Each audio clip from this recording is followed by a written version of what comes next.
وبعد أن قال ذلك الفلاح تلك الكلمات الطيبات اللاتي كان يواسي بهن زوجته وهما في طريقهما إلى المشفى لإجراء تلك العملية الجراحية الدقيقة لاستئصال إحدى رئتيها، أمسك بيدها ودخل المشفى وخضعت للفحوصات، وإذ بها المفاجأة التي هي أقرب للمعجزة. تماثلت الزوجة للشفاء، وقد كان ذلك مدعاة لاستغراب كافة الأطباء والعاملين بالمشفى. حينها نظرت الزوجة لزوجها وقالت له في ود ومرحمة: لعلها تلك الكلمات الرقيقات التي قلتهن لي في الطريق هي ما كانت تنقصني حتى أتعافى. فرح الزوج بذلك بشدة لدرجة أفقدته وعيه، وسقط مغشيا عليه من السعادة. فجمع لذلك الأطباء وقاموا بإجراء الفحوصات اللازمة، وإذ بالتشخيص يظهر بأنه الداء الكلوي. يا لها من مفاجأة كبيرة!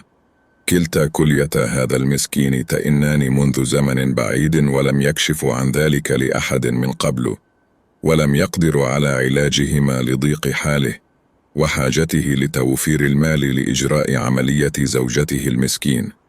إحدى الكليتين على الأقل الآن في حاجة ماسة للاستئصال، وإلا فالموت يداهمه على مرمى حجر من عمره. الداء في مرحلته النهائية.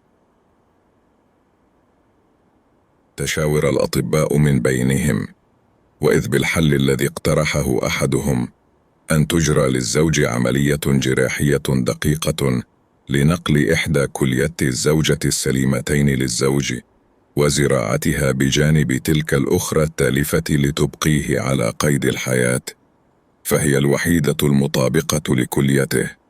يا له من قدر!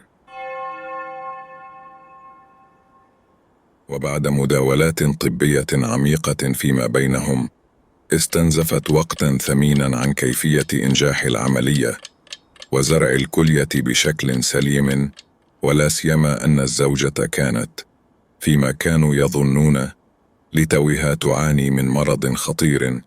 استقر الأطباء على الكيفية والعلاج، وشرعوا في القيام بإجراءات الجراحة، وإذ بها الزوجة ترفض التبرع بإحدى كليتيها.